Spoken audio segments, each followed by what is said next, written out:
Pazienti in escandescenze oggi all'ospedale dell'Angelo, dove la situazione è stata riportata alla normalità grazie all'intervento degli operatori interni e della polizia.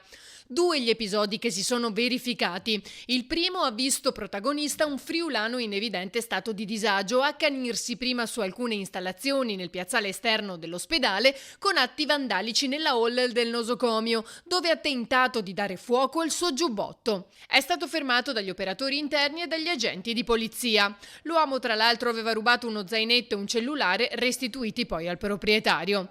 Mentre si concludeva l'intervento della polizia, un giovane di origine medio-orientale nei pressi del pronto soccorso ha iniziato a stracciare i suoi documenti, imprecando contro gli automobilisti. Solo l'intervento della polizia l'ha calmato. Entrambi gli uomini sono stati presi in cura dal personale sanitario. Uno è stato ricoverato nel reparto di psichiatria, l'altro piantonato dalle forze dell'ordine in pronto soccorso.